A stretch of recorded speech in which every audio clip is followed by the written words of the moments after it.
Amen. Magandang umaga po sa ating lahat. Amen. Purihin ang Diyos. Ating nga pumuksan ang ating mga Biblia sa unang hari, chapter 19, verse 1 hanggang 4. At sinaysay ni Ahab kay Jezebel ang lahat na ginawa ni Elias at kung paano kanyang pinatay ng tapat ang lahat ng mga propeta. Nang magkagayoy, nagsugo si Jezebel ng sugo kay Elias na nagsasabi, ganito ang gawin sa akin ng mga Diyos at lalo na kung hindi ko gawin ang buhay mo na gaya ng buhay ng isa sa kanila. Kinabukasan sa may ganitong panahon at nang makita niya ay bumangon siya at yumaon dahil sa kanyang buhay at naparoon sa Beersheba na nauukol sa Juda at iniwan ang kanyang lingkod doon. 4. Ngunit siya ay lumakad ng paglalakbay na isang araw sa ilang at naparoon at umupo sa ilalim ng isang punong kahoy na inebro at siya'y humiling sa ganang kanya na siya'y mamatay sana. At nagsabi, sukat na. Ngayon, O Panginoon, kunin mo ang aking buhay, sapagkat hindi ako mabuti kaysa sa aking mga magulang. Ang titulo ng ating pag-aaralan ngayong umaga is Rising Above Depression.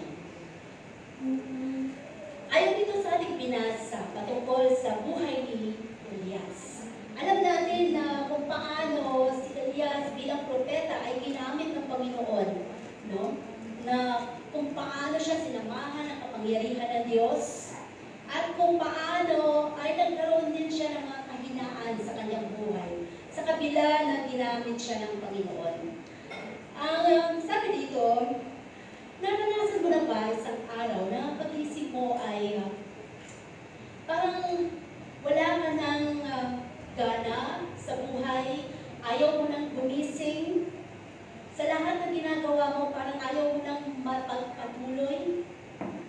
Or dumating ba sa buhay mo ang pakiramdam na nawala ng lahat ng mga, hindi mo na naisip lahat ng mga na-accomplish mo, o gusto mo nang tapusin ang lahat sa buhay mo? Na parang sinasabi mo, sobra na, pagod na ako, ayaw ko na. Titigilan ko na to, di ko na kaya. Marami ang nakakaranas ng ganitong mga karanasan sa buhay. Lalo tigit kung hindi ka Kristiyano. Pero, ang sabi nga, kahit na ikaw ay Kristiyano, mararamdaman mo rin minsan, sabi, ang exhaustion ng ating buhay, sa ating mga nagawa, sa ating mga bagay na discouragement, no? Na nangyari sa buhay natin. So sabi nga, tandaan mo kapatid, hindi ka nag-iisa. Dahil pag-uusapan natin ngayon, naranasan din ng ating bida. At siya ay walang iba kundi si Elias. Rising above depression. So the Spirit of the Lord gave spiritual or special strength to Elijah. So nakita natin yon, di po ba? Noong time na kung saan ay naghamunan, no? Kung sino nga ba ang karapat-dapat na Diyos na dapat na itanghal, paglingkuran, at ang Diyos na buhay. At nakita dito kung paano ang mga propeta ni Baal at si Elias na nag-iisa lamang ng panahon na yon, ay nagkaroon sila ng hamunan kung sino nga ba ang tunay na makapangyarihan. At dito ay nais na ipakita ni Elias ang kapangyarihan ng Diyos na ang kanyang sinasamba ay Diyos na buhay. At nakita nga natin kung paano, sa madaling salita, gaya ng ating mga marami nang napakinggan, no? Na yung mga Diyos na tinatawag ng mga propeta o Diyos na si Baal ay hindi man lang tumugon sa kanilang mga pagtawag para supukin yung hain ng handog, no? Pero yung kay Elias, ang sabi doon ay binasa na lahat, halos tumulo ng mga tubig hanggang sa ilaliman ng handog, ay talagang nung tinawag niya ang Diyos na makapangyarihan, sa isang iglap ay sinunog ng Panginoon ang handog at alay na yun. Na doon ay nakita lahat ng mga mata na nakapaligid na tunay nga ang Diyos na sinasamba ni Elias ay siya ang tunay at Diyos ng walang imposible. Kaya halos na maandun lahat ay nagsilubot. No? Kaya nakita natin kung paano ang Panginoon kumikilos at kung paano ang Panginoon ay nagpapakilala, lalo dito sa mga may duda sa kapangyarihan ng ating Panginoon. But after that great work or miracle na nangyari sa buhay ni Elias sa pagkakagamit sa kanya, kinabukasan lang, no? Kinabukasan lang, he began to fall into depression. Nawala lahat ng kanyang pakiramdam na isa pala siyang propeta, isa pala siyang ginagamit ng Diyos, isa pala siyang may koneksyon sa Panginoon na makapangyarihan sa lahat. Hindi niya naisip na marami ang sumusunod sa kanya, marami ang nagtitiwala sa kanya na siya ginagamit ng Panginoon. At sabi nga, dapat nating malaman, walang exemption sa atin, no? Dapat nating malaman na meron din tayong testing, shaking sa ating mga buhay. Walang magsasabi dito na siya ay walang problema or hindi dumadaan sa mga pagsubok sa buhay. Dahil lahat tayo nakakaranas nito. At sabi nga, pag dumating na ang mga pabibigat at mga pagsubok, kalimitan, karamihan, lalo higit kung ikaw ay mahina ang faith o pananampalataya mo sa Diyos, ang nangyayari, marami ang bumibitaw, lumalayo, at nanlalamig, no? Bumibitaw, lumalayo, nanlalamig, sumusuko, nawawala sa presensya ng Panginoon. And the worst is, nagpapakamatay. Kahit Kristiyano, kahit mga tinawag ng Panginoon, dumadating doon sa puntong sumusuko na sila. May nakilala na ba kayong pastor na nagpakamatay? Marami ang nakakaranas nito. Nakakalimutan nila na sila pala ay isang lingkod ng Panginoon na tinawag ng Diyos sa isang iglap ng takot sa pagharap sa mga pagsubok. Doon na-focus sila sa mga problema na kanilang pinakaharap. Hindi nila nakita kung gaano kalaki ang Diyos na kanilang pinaglilingkuran. Kung nangyayari ito sa may mga tinawag ng Panginoon, di lalo na sa atin, na mga naglilingkod lamang, na may mga wala pang katungkulan. So, ibig sabihin, lahat tayo nakakaranas ng mga testing sa ating mga buhay. Nakakaranas ng mga shaking na pinapayagan ng Panginoon. No? So, ang sabi dito sa unang Hari, chapter 19, verse 2, ang sabi, lamang na kayo nagsugo si Jezebel ng sugo kay Elias. So, nagsugo si Jezebel, no?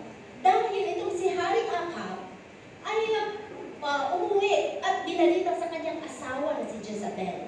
Si Jezebel ay dati siyang prinsesa ng Sidon at naging reyna na ngayon ng Phoenicia o Phoenicia na tinatawag. At isa siyang masamang reyna, hindi siya isang Israelita. At sila ni Hari Ahab ay masamang mga pinuno, no? At doon ay naikwento ni Hari Ahab sa kanyang asawa.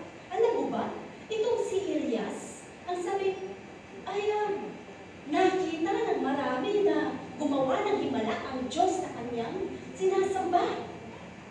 At alam mo ba, na matapos sa mga bagay na yon, pinalipol ni Elias yung 450 na propeta ni Baal natin.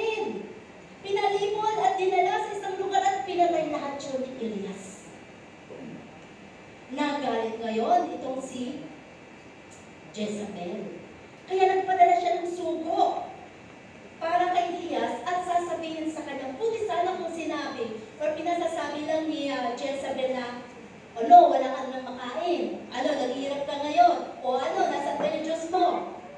Eh, hindi eh. Iba ang pagkakapasabi nitong ni Jezebel. Ang sabi ni Jezebel, doon sa sinubo niya, ang sabi kay Elias, ang sabi ng mahal na Reyna, bukas, di ka nang sisikatan ng araw. Papatayin ka na. Kung ikaw kaya bilang isang mananampalataya na naglilingkod sa Panginoon, pag sinabi sa iyo ng doktor, 5 araw na lang ang buhay mo dahil sa cancer mo. Or kaya, nasa 40 or 20% na lang ang survival na rate na pwede kang mabuhay dahil sa iyong kalagayan ngayon. Hindi ka ba matatakot? Yun ang nangyari at yun ang naramdaman ni Elias. Noong time na yon, dahil alam ni Elias na itong si Jezebel ay napakasamang reyna, napakarami na pong propeta ng Panginoon siyang pinapatay. Kaya alam na alam ni Elias yun. Kaya ang nangyari, natakot siya sa kanyang buhay. Parang iniisip niya, ako din ba, Lord? Isa din ba ako sa papatayin? Alam niya na wala sa kamay niya ang kanyang kaligtasan. Noong time na yon, nailagay niya ang kanyang sarili sa kamay ni Jezebel. Hindi niya iniisip na kaya siyang proteksyonan ng Panginoon. Hindi niya iniisip na kaya siyang bigyan ng favor ng ating Diyos.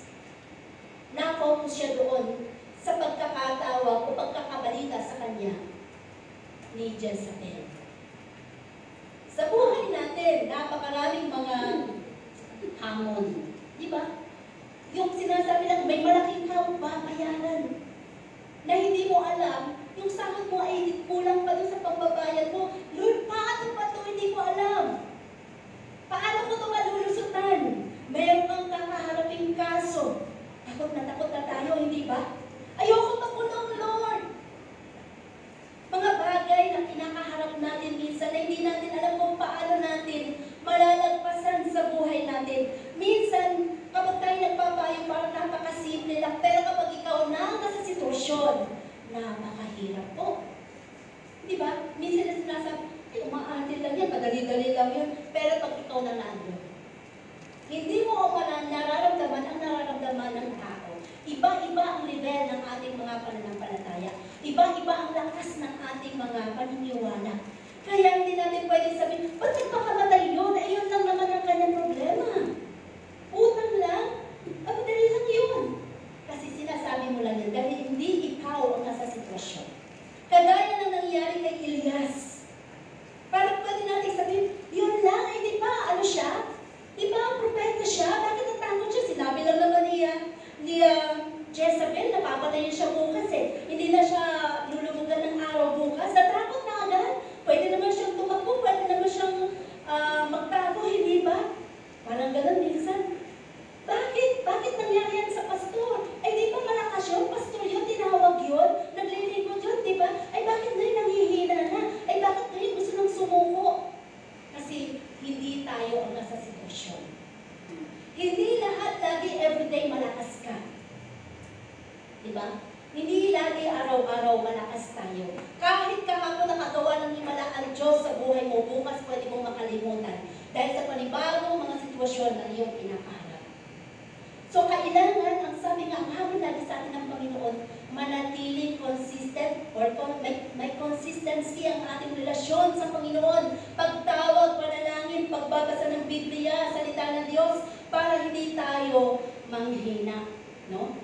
So dito, sabi nga, so tinakot siya ni Jezebel. So anong pakiramdam mo? No? Kapag ang mga bagay nito ay sa'yo mangyari. At ang ginawa ni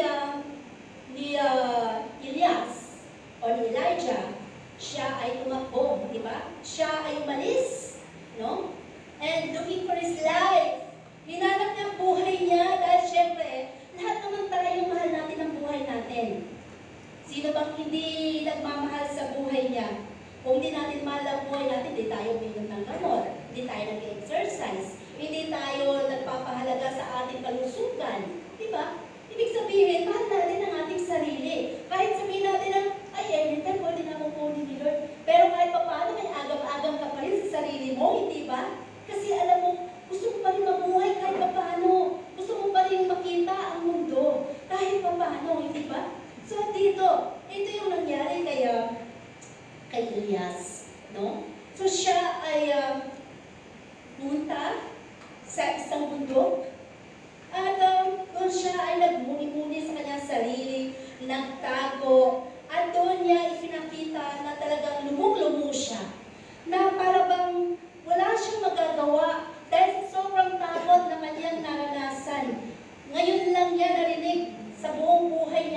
na mayroon siyang death threat na tinatawag. Kapag kayo makakaranas kayo ng may death threat sa inyo, may nag-chat lang sa inyo, oh, sige, pag dumaan ka dito sa lugar na to, makikita mo, ewan ko lang kung bukas buhay pa ka. Di ba? Takot na hindi ka nadadaan doon. O parang gano'n. Lumabas ka lang, makita lang kita sa labas ng baryo, lagot ka. Takot na tayo. Eh, ito hindi eh. Kasi Reyna to. At siya ay may control doon sa lugar na kanilang pinamumunuan. Kaya sobrang takot ang naranasan ni Elias. So, he pleaded for his life. At sinabi niya, Lord, sobra na to. Di ko na kaya to. Sabi nga, di ba? Ang sinabi niya dito, kunin mo na lang ako, Lord. Patayin mo na lang. Ikaw na lang pumatay sa akin kesa si Jezebel. Patayin mo na lang kaya ako, Lord. Ang sabi ni Elias, no? So, sabi nga, nagawa ko naman ng lahat, Lord. Okay na ako, patayin mo na lang ako. And look, tingnan natin, the enemy used Jezebel to attack Elijah's mind. Inatake ng kaaway ang kaisipan ni Elias.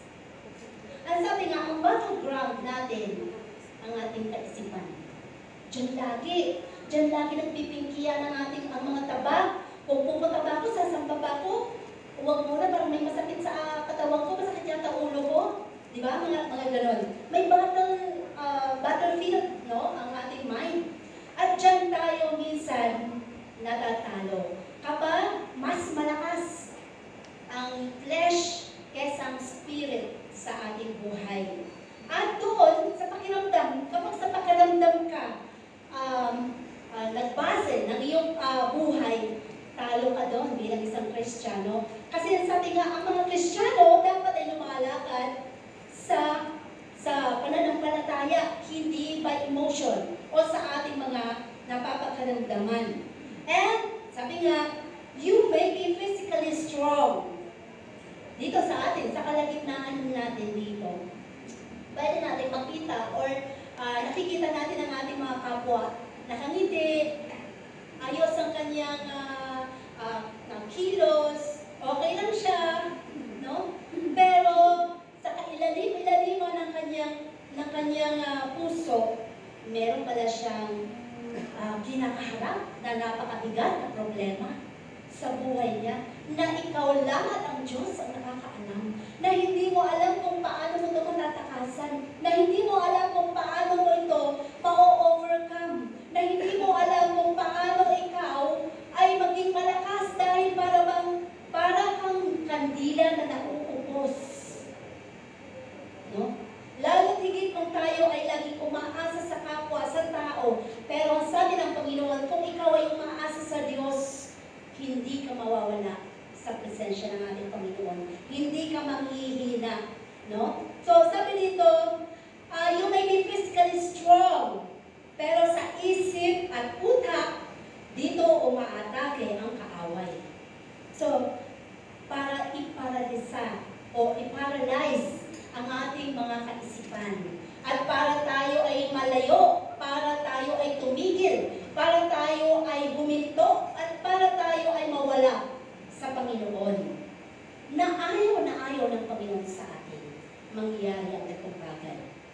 Tandaan natin, ang kaaway, he will feed you with lies. Kasinungalingan po yan. Ang laging ipipid sa ating kaisipan. No? Kasinungalingan lahat yan. Sa una, ang lahat ng mga ituturo sa iyo ng kaaway, pwede mong ma-enjoy. Pwede mong sasabihin, pakinabang pala to, okay pala to, okay pala yung mga hakbang ko, okay pala yung mga plano at mga ginagawa ko. Pero kung hindi mo ito pinasamahan ng kapangyarihan ng Diyos, hindi mo pinanalangin, at the end, ang kaaway pa rin na maglalagay sa iyo sa kahihiyan. Ang kaaway pa rin na maglalagay sa iyo para mailog mo ka bilang Kristiyano. So, he will paralyze you. Para takutin ka. The truth is, ang kaaway, he cannot touch you. Hindi kanya kayang i-touch, galawin. Lalo higit kung may matibay kang relasyon sa Panginoon. Because you are under God's protection. Kung nagtitiwala ka talaga sa Panginoon. Kahit sa sabihin mo, eto na yung kaaway, nasa harapan mo na. May nakatutok na sa iyong baril. Pero naniniwala ka na hindi hakayaan ng Panginoon na ikaw ay mamamatay sa araw na ito. Kayang-kaya ng Panginoon gawin ang mga imposibleng bagay, ma-preserve lang ang buhay mo. Ganon ang Diyos. Ganon kanya kamahal. Lalo tigit kung may purpose pa ikaw sa ibabaw ng mundo. Kahit tumalas ka na ng pinakamatigas na sakit o karamdaman. Kahit sinabi pa ng doktor, ito na lang ang araw, buwan na lang ang ilalaan ng buhay mo sa ibabaw ng mundo. Pero alam ng Diyos, may purpose ka pa, na sumasamba ka, tapat ka, naglilingkod ka, ang Panginoon pa rin ang may control ng lahat ng bagay. Diba? So sabi nga nananakot lang ang kaaway. So anong nangyari kay Elias? Pagtapos ng lahat ng ginawa ng Diyos, nawala sa isip niya that he is a champion. Nawala sa kaisipan niya, champion pala ako sa harapan ni Lord. Bakit nawala? Naging loser siya. Diba? Sino makapagsasabi na champion siya sa buhay niya? Mahina yung amen. Diba? Pag champion, parang si Yulo, diba? O champion siya. Bakit? Paano siya naging champion? Every day siya nag-e-exercise. Every day niya pinapractice yung kanyang mga calisthenics na ginagawa. Every day yun, walang bantos. Kung ikaw ay Kristiyano, every day kang nananalangin, nagbabasa ng Biblia, nakikipag-communicate sa Panginoon. Yun ang ibig sabihin. Champion ka sa harap ng Diyos, hindi ka nawala sa kanyang presensya kahit saan ka man dumako. Nananalangin ka, hindi maputol-putol ang panalangin mo kahit nakaupo ka lang dyan. Or kahit saan ka pumunta, alam mo may komunikasyon ka sa Panginoon. No? So, champion, nakalimutan niya yun. Champion pala siya. Inisip niya, loser pala ako, hindi ko pala kaya. Di ba, minsan yung mahusay tayo magpayo, di ba? Minsan, iwan mo nga ako, nagpwede gawin ko. Ang husay natin magpayo sa kapwa natin. Kapag naranasan natin, ang hirap palang gumawa ng hakbang kung anong gagawin kasi ikaw mismo, parang hindi mo alam kung anong pwede kang gawin. Nawawala ka na doon sa focus na kailangan pala kay Lord lagi talaga una nakasubject ang ating buhay, ang anumang ating mga dinaranas, no? So, ito yung nangyari sa kanya, no? Sa buhay niya. So, anong nangyari? Pagtapos lahat ng ginawa ng Diyos, nawala sa isip niya, yung focus niya, at nag-focus siya sa problema niya. Amen. At dito, ang sabi nga, sa mga lessons ng ating buhay, no? Nakita natin kung paano lessons para maiwasan or na malugmok ka sa depression. At dito sabi, ano yung mga lessons na pwede nating sundan o hakbangan sa ating mga pananampalataya para ikaw na mananampalataya ay mawala doon sa pagkakalugmok ng depression sa buhay mo. Una, sabi dito, when depression comes, do not isolate. When depression comes, do not isolate. Huwag kang magmukmok. Huwag kang mag-isa. Huwag kang magtago. Huwag kang lumayo. Ang sabi dito, ano sabi dito sa ating binasa, no?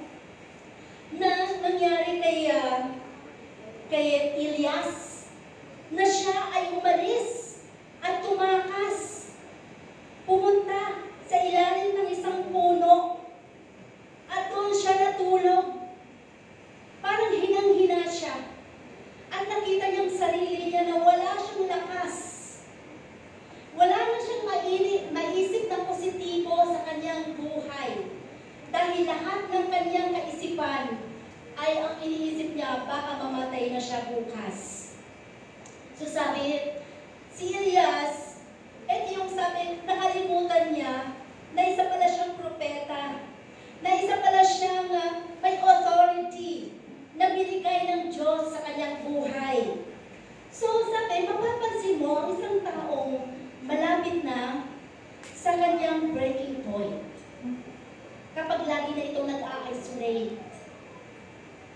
ayaw ng kausap.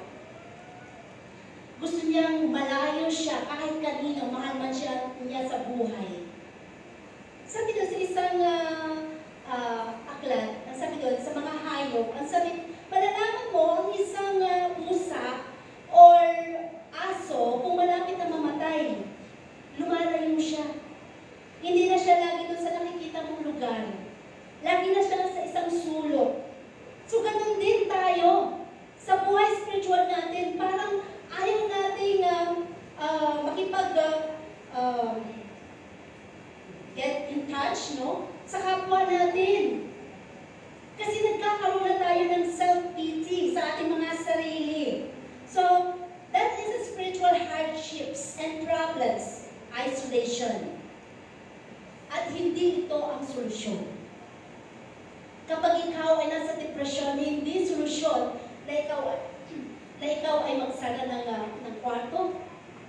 Doon ka na lang, magmuko ka, ayaw mo kumain, mag-isa ka na lang, lalo kang mas maraming mga negative thoughts na ilalagay ang kaaway sa kaisipan mo. At doon ka nakakapag-isip ng kung ano-anong negatibo na pwede mong hakbangan na pagsisisihan mo balang araw. No? So sabi, hindi solusyon, no?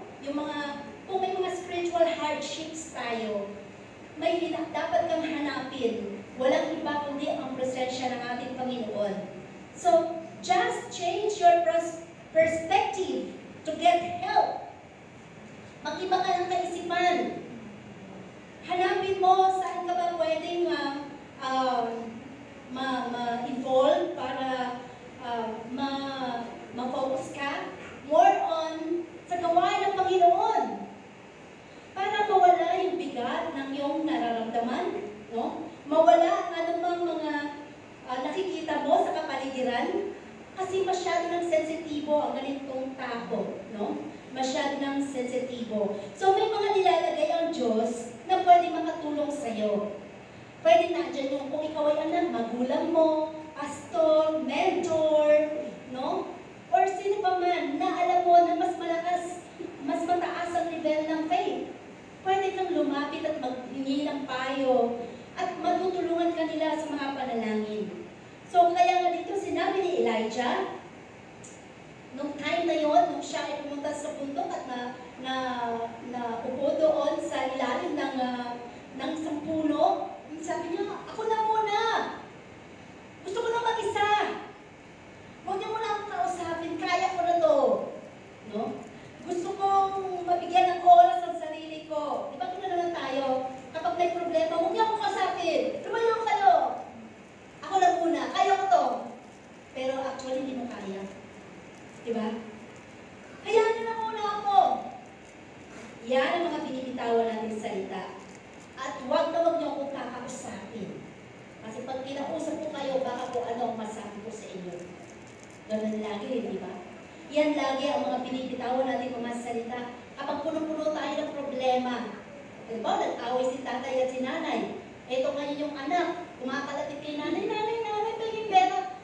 Sana babala yung galit ni nanay. Sa halip kay tatay, dalhin. Sa anak, di ba? Yung anak na walang kabuang-buang, yun ang nasampal. Yun ang ibig sabihin natin minsan kaya huwag muna, huwag mo kakausapin. Diba? Sa mga bagay na ganitong sitwasyon sa buhay natin, sabi dito, kung ikaw ay dumaranas ng depression sa buhay, ang sabi, do not push people away. Huwag mo silang ilayo. Bagamat yun ang tendency lagi, no? Ng mga tao nakakaranas ng mga depression. Pero kung ikaw ay Kristiyano at napakinggan mo na ito, dapat aware ka na sa sarili mo. Aware ka na sa sarili mo. No? Do not push them away.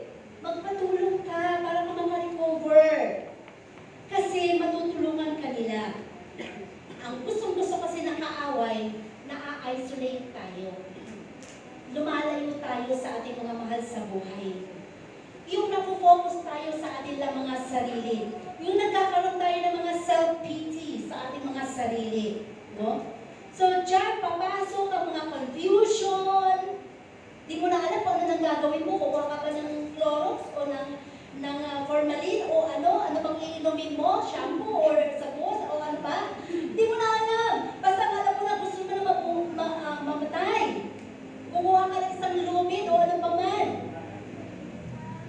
Napakaraming bagay ang ituturo sa iyo ang kaaway na hindi makakabuti sa iyong mga desisyon.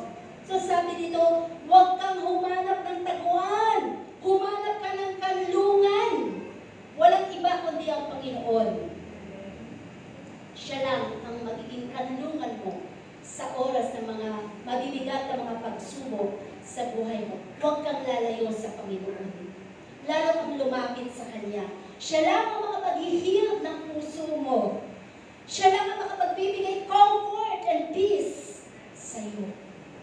Ang Panginoon lang. So huwag nilalayo ang sarili.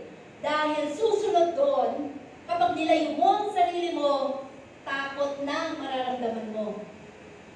Takot ka na sa mga tao, takot ka na kapag madilim na, pag eto na yung dilim, gabi na, takot ka na. No? Ang dami mo nang nararamdamang takot sa kapaligiran, sa iyong nararamdaman. Hindi mo na alam kung ano nangyayari sa iyo. It is because mas malakas ang flesh, no? Na nararamdaman natin kaysa yung spiritual life na Kristiyano pala ako, nakalimutan ko, meron palang higit na makapangyarihan na nasa sa akin kaysa nasa sanlibutan. So sabi, number 2, para mawala tayo, hindi tayo malugmok sa depression is, when depression comes, rest. Pahinga. Pahinga ka muna, anak. May kantang pahinga ka na, nanay ba yun? Diba? Pahinga ka na muna. So, sana nga ganun. Pag yun ang kinakanta ng anak, sana masipag yung anak. Eh kung pinapahinga mo yung nanay mo, hindi ka naman gumagawa. O paano kayo makakain, di ba? Dito ay sinasabi, so rest. Ang sabi dito sa 1 King, verse 19, verse 5. So pahinga, no? Ang sabi, at siya'y nahiga at natulog sa ilalim ng punong kahoy na inebro. At narito, kinalapit siya ng isang anghel at sinabi sa kanya, ikaw ay gumising at kumain.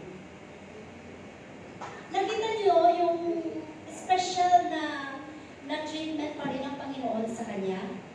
Bagamat nakaranas siya ng ganon, sinubaybayan pa rin siya ng Diyos. Hindi naman pwedeng pigilin ng Panginoon yun kasi tayo may free will. No? Decision niya yun Pero ang Panginoon nakamasid lang sa atin in every aspect of our lives. Tinitingnan lang niya kung ano yung mga reaksyon sa bawat sitwasyon ng buhay mo. Tatawagin mo ba siya o gagawa ka sa sarili mong kaparaanan? Doon lang lagi nakatingin ang Panginoon. Ngayon, kung ang magiging decision mo ay hahanapin mo siya, doon kikilos ang Panginoon. Doon kikilos ang Panginoon. Pero kung ang decision mo ay lumayo, mawala, magtampo sa Panginoon, wala magagawa ang Diyos doon. Kaya marami nagbabackslide, kaya marami ang nawawala. Kasi sarili nilang desisyon ang kanilang pinapakinggan, hindi ang ulong ng banal na Espiritu. Anak, bumalik ka. Anak, maglingkod ka. Anak, humingi ka ng tawad, lumapit ka. So nawawala sa kanila yon. Mas malakas kasi ang kanilang pakiramdam. Kaya lalong higit nalalayo sa Panginoon. So sabi dito, remember, after a great work, you can rest. Sino dito ang nagtatrabaho ng 10 hours, 8 hours a day? Mga teachers, di ba? So, yung mga guro, papasok, makikihalubilo sa mga batang mga hyper, sa mga batang makulit, sa mga batang mga pasaway, no?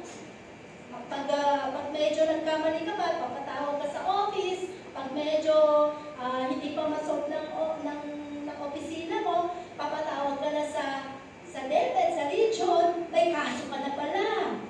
Ganun, minsan. Na-stress ka na sa school, pag uwi mo, wala pang luto, wala pang ganito, wala, mamamalagi ka pa, ang dami pang gagawin.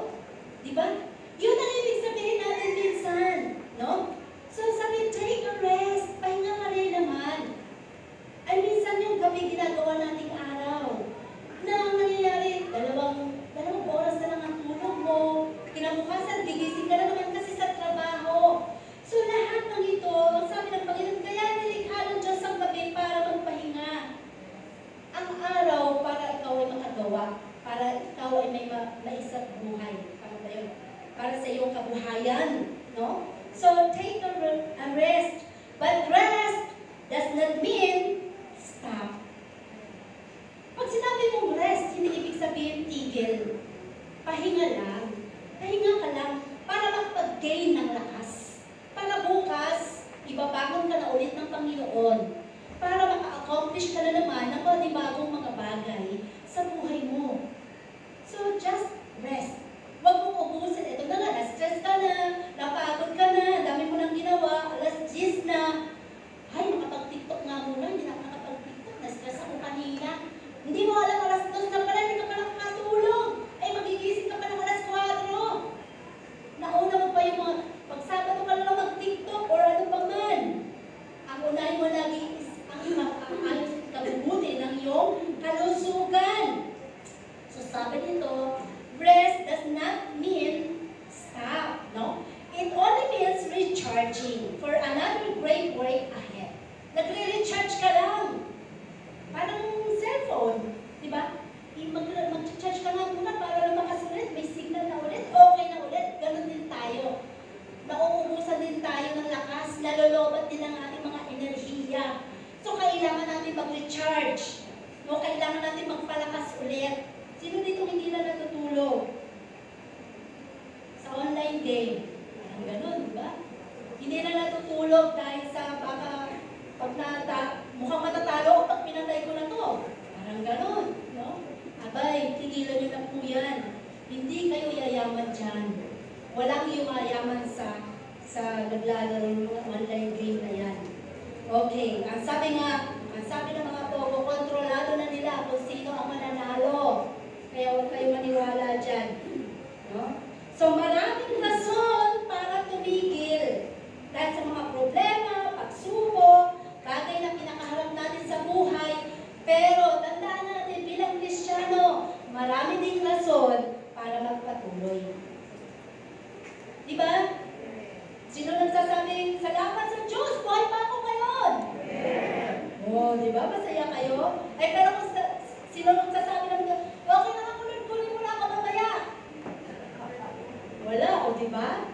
Wala naman eh. Kasi kahit paano gusto pa rin natin makatikim ng lechon, makatikim ng masasarap ng pagkain, makapunta sa isang lugar, diba? Yung pa rin naman, bigyan ka pa ng pabor ng Panginoon na mabuhay, gusto mo pa rin mabuhay. So, preserve niyo yung buhay na yan, na binigay ng Panginoon sa atin. Ingatan natin yan, no? Ingatan natin. May nagsasabi, meron nga kaming dinidil na nasa under ng depression, gusto niya magpakamatay, gusto na niyang mawala sa mundo kapag nakikita ko may dalang lumid, may dalang blade, may dalang cutter, may dalang Clorox, may dalang, mamaya magchat-chat, hihingi ng posporo, pakita ko may dalang gasolina, sabi ko sinong susunugin mo.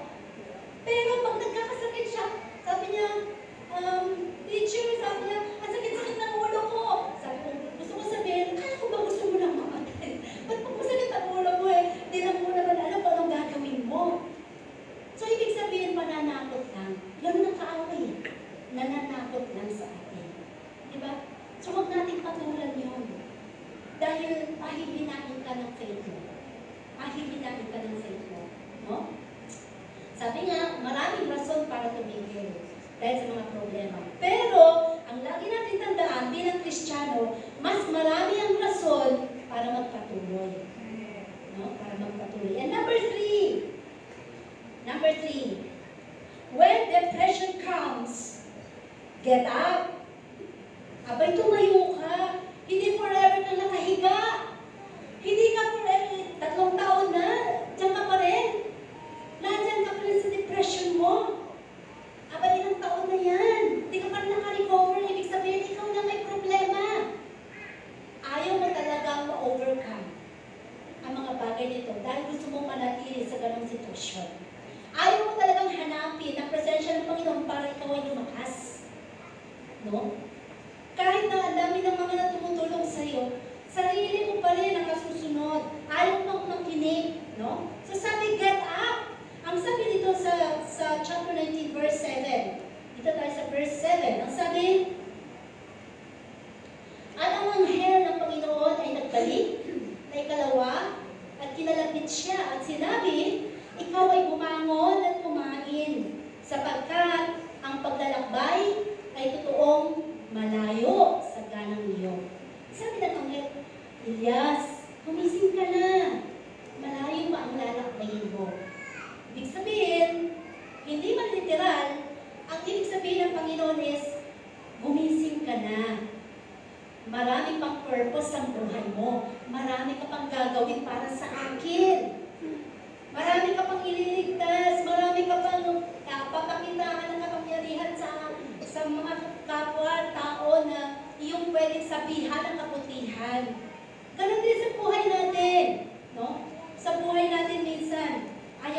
gumising, ayaw natin tumayo.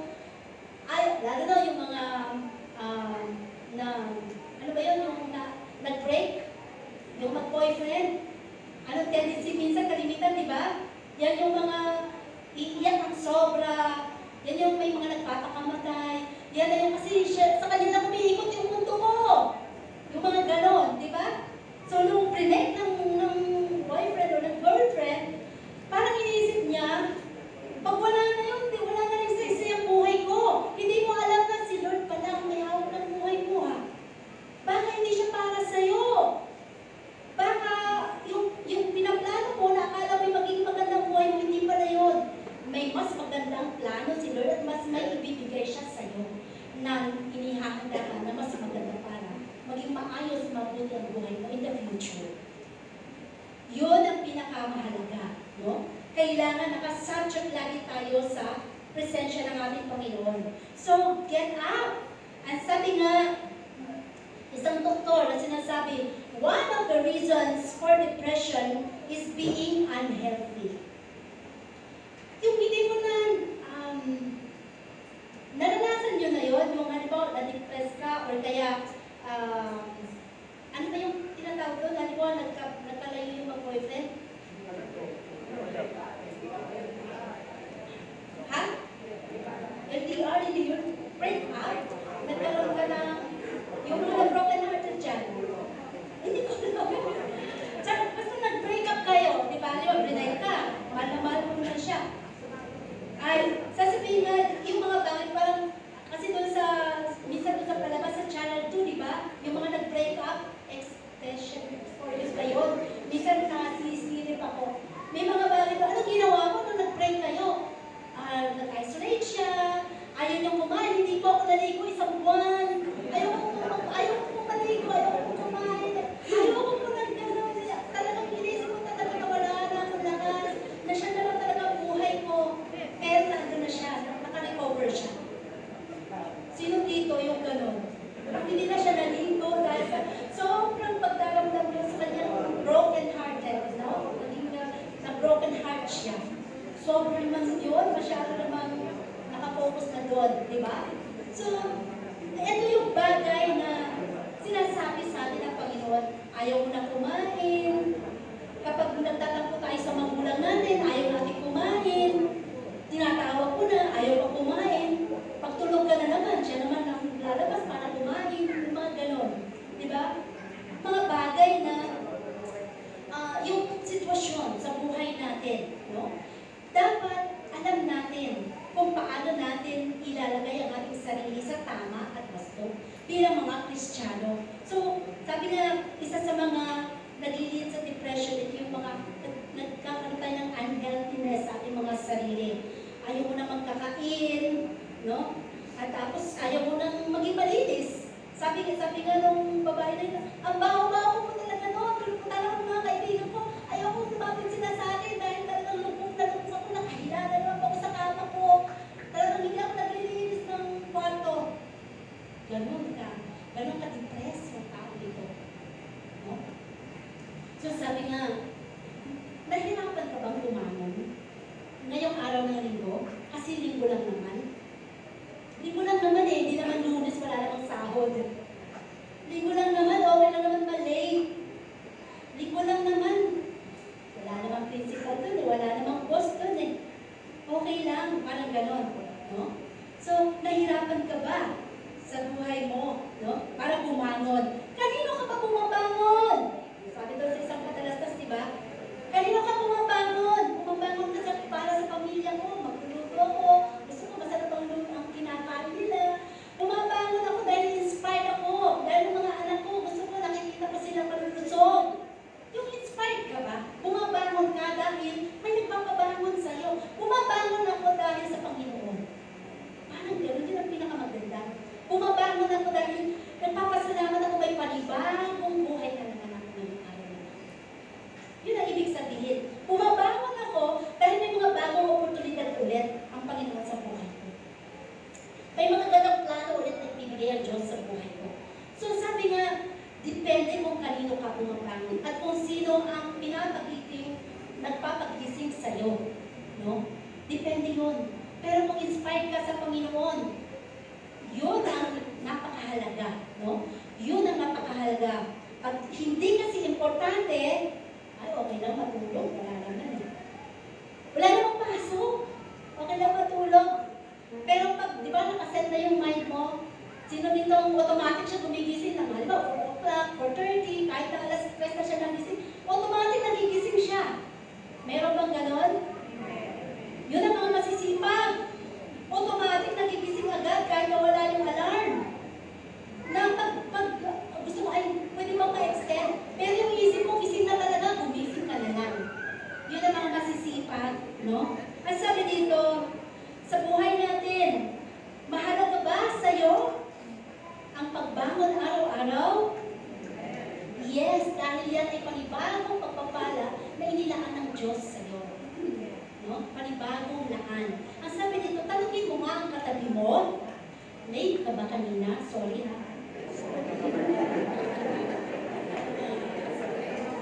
Okay lang yun, no? Okay. So, ang sabi dito, alam niyo po, ang taong pagod, puyat, mentally drained, physically exhausted, ay very prone sa depression. Very prone. Lagi kang puyat, lagi kang exhausted, mentally drained. Ang dami mong iniisip, hindi mo alam kung saan ka magsisimula, hindi mo alam kung ano gagawin mo. Parang, ang dami mo nang nagawa, iniisip mo, wala ka pang na-accomplish. Yung mga bagay na magulo ang kaisipan mo, no? Abay, baka mamaya isang araw, nakikita mo sa sarili mo, nag-iikot ka na ng buhok mo. Mahirap yun, di ba? So, tandaan natin, bilang isang anak ng Diyos na naglilingkod, rest is very important.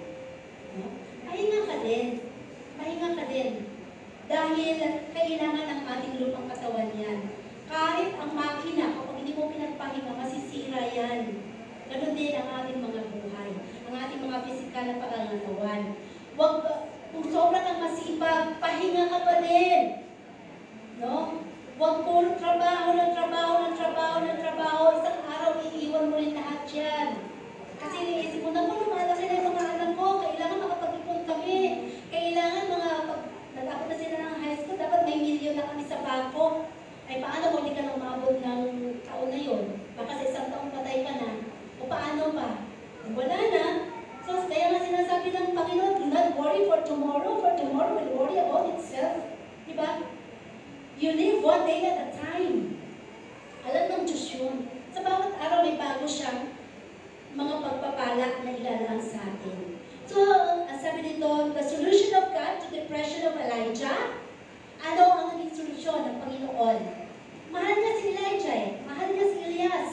So, nagsugo siya ng isang anghel, nagpadala ng pagkain, at pinagising si Elias. Kumising ka na. Kumain ka. Dahil marami ka pang dapat ma-accomplish sa Panginoon. Pero din sa buhay natin, no? Noong time na nasa depression itong si Elias, hindi sinabi ng Panginoon, o hindi sinabi ng anghel na, o ano, bakit? Ang hila ka na, di ba? Alam ka ng Diyos? Di ba? Lingkod ka? Di ba? Prepare ka? Umagot ka na nga dyan. Bago na tayo minsan. Pero ang Panginoon hindi. Hindi na dahil naalala kung anong ginawa ni Elias, kung bakit siya tumakas, kung bakit siya naka-isolate. Ang gusto lang ng Panginoon is magpatuloy ka. Kung ikaw nakakaranas ng backslider, kung ikaw nakakaranas ng panlulupaypay, hindi mo na kailangan sabihin, o ano, palitaw ka kasi, lulubog lilitaw ka. Hindi na kailangan ganon. No? Sa buhay spiritual natin, hinahanap lagi ng Panginoon dito sa atin is nagpapatuloy ka. No? Yun ang gusto lagi ng Panginoon. Dahil sa Diyos, ang mahalaga ay ngayon at sa mga darating na panahon. Ang makita ka sa presensya niya ay napakahalagang bagay po yun. So sabi dito, hindi ka patatayuin para lumusok sa kaaway.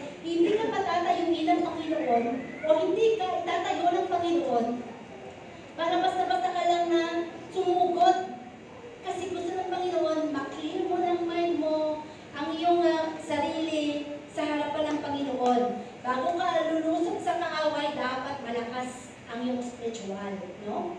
So, sabi nga, kung hindi ka malakas, matatalo ka. Mababalik ka ulit doon sa tinatawag na depression. Paulit-ulit lang yan. So, kailangan palakasin mo ang buhay spiritual mo. No? So, the church, sabi dito, sa buhay natin, may mga Kristiyano tayong nakikita physically strong, pero deep inside, nakakaranas pala ng depression. At ikaw lang at ang Panginoon ang nakakaalam nun. Ikaw lang ang nakikipag-battle sa Panginoon. So, walang ibang pwede makapagbigay ng lakas sa iyo, kundi ang Panginoon, ang salita ng Diyos, o kung may mga hiningan kang payo, no? At pagpapatuloy sa presensya ng Panginoon. At sabi nga, you have to get up, no? And number 4, last, when depression comes, go in the presence of God. Kapag dumadating na dun sa punto ng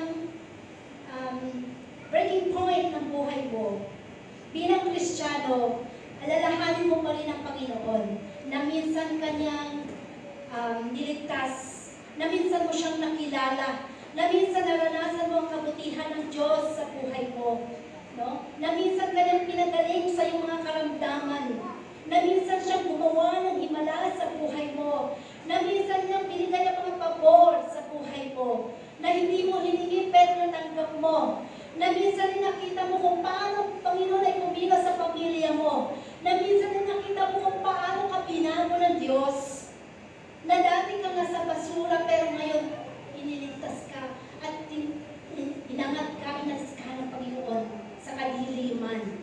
So when depression comes, go in the presence of God. No? Tandaan natin, dito ay, if you feel depressed, desire the presence of God. Hanapin mo ang presensya ng Panginoon.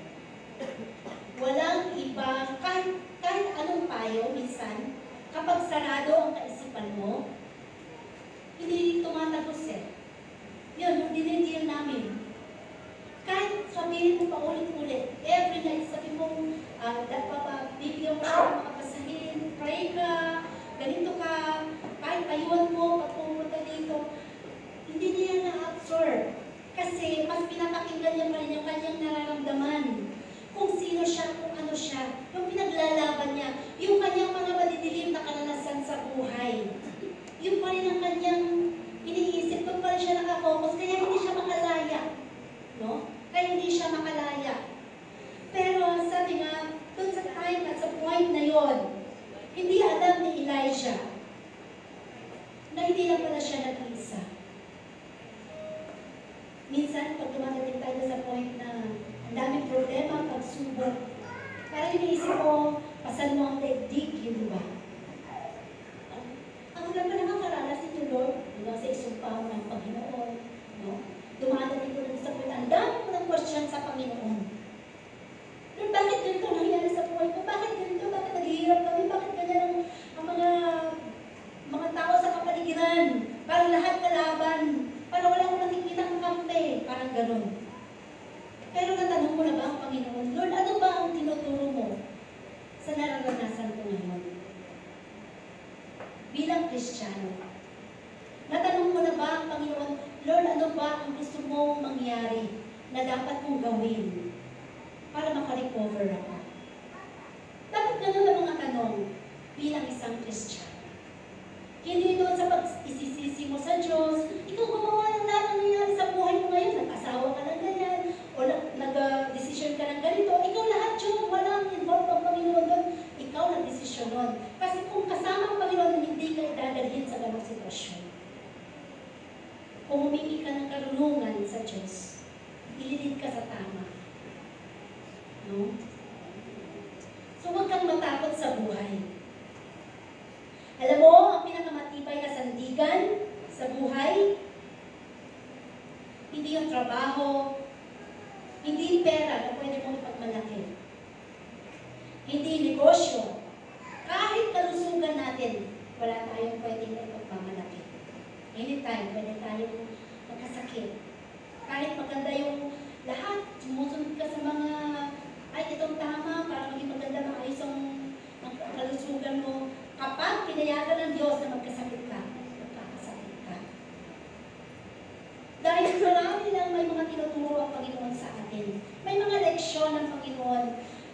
ng Panginoon, makabalik tayo lagi sa Kanya. No?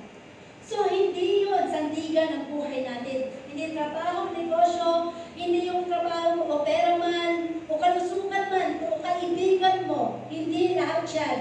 Matibay na sandigan. Walang iba kundi ang Panginoon lang. Ang Panginoon lang. Kaya kung may hahanapin ka ng pinakamakapangyarihan na pwede mong takbuhan, huwag kang lumayo, lumapit ka sa Panginoon. Lumapit ka sa Kanya. Siya na makapagbibigay ng peace, ng puso mo, ng comfort. Minsan, di ba, parang ikaw lang nakikipag-battle. Minsan sa mga mag-asawa, hindi mo na nasasabi sa asawa mo, pero ikaw pala, meron ka palang kinakaharap ng mabigat na problema. Parang ayaw mo lang sabihin sa kanya dahil baka mamaya madagdagan pa ang problema niya, may kinakaharap din siyang problema. Pero sabi nga, bilang Kristiyano, sa Panginoon tayo, higit na umasa at magtiwala. Dahil higit na mas matibay kapag may pundasyon ka ng pananampalataya sa Diyos. Huwag mong pagdudahan ang kapangyarihan ng Diyos. Hindi mo dapat pagdudahan. Kahit sa pinansyal, hindi mo pa ba nakikita yung pinansyal na sinasabi ng Panginoon pagpapalain kita? Mauna mo na yung faith mo bago ka mapagpala ng Diyos.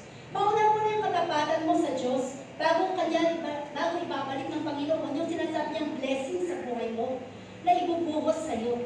Kailangan meron ka munang maipakita sa Kanya na, Lord, totoo, mahal kita, kaya kung kaya mo ibigay ito. Hindi lang kasi tayo hingi ng hingi sa Panginoon. At kapag hindi binigay, nagagalit tayo sa Diyos. Hinahanap lagi sa atin ng Panginoon ang katapatan natin. So huwag mong pagdudahan ang kapangyarihan ng Diyos na dahil kaya niyang kumilos sa buhay mo sa anumang paraan. Hindi mo masasabing great healer ang Panginoon mo kung hindi ka nagkasakit. Pwede mo ba sabihin na, ay, alam mo, great healer ang Panginoon.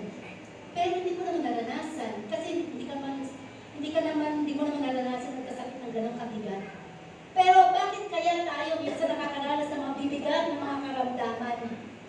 Para masabi natin na, totoo, great healer siya. Tingnan mo, buhay pa ako ngayon. Di ba?